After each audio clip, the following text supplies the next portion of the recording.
Bilang naman ng mga pamilyang apektado ng baha abot na sa 150,000 at Victoria Falls sa Zimbabwe, isa sa mga pinakadinarayo ng mga turista. Si Joy Salamatin sa sentro ng balita. 50,000 pamilya sa Thailand ang apektado ng pagbaha na pinatindi pa ng climate change at La Nina. Ayon kay Thai Prime Minister Paetongtarn Shinawatra, prioridad nila ngayon na tugunan ang problema sa pagbaha. Nakikita rin ng Thai Chamber of Commerce na tinatayang aabot sa 176 million US dollars ang halaga ng pinsala dahil sa pagbaha sa kanilang bansa.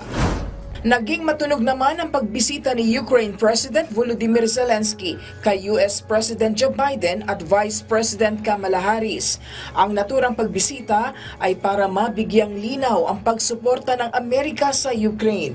Pinaratangan naman ng Republican Party na election interference ang nangyaring meeting, kung saan ginagamit lang ng Democrat Party ang pagkakataon bilang kampanya para sa darating na presidential elections sa bansa.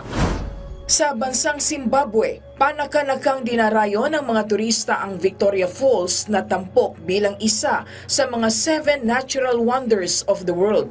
Ayon sa otoridad, isa ang sektor ng turismo bilang pangunahing pinagkukunan ng pera sa bansa mula sa pinsala na dulot ng COVID-19 pandemic. Sa kabila nito, hindi pa rin sila nakakabawi kahit na matagal na nilang binuksan ang pintuan para sa mga turista.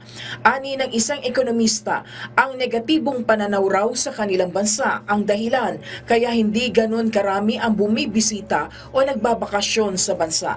Binigyan diin naman ng kanilang pamahalaan alala dahil mas pinaiigting nila ang seguridad ng bansa para sa mga bibisita sa kanilang bansa. Joy Salamatin para sa Pambansang TV sa Bagong Pilipinas.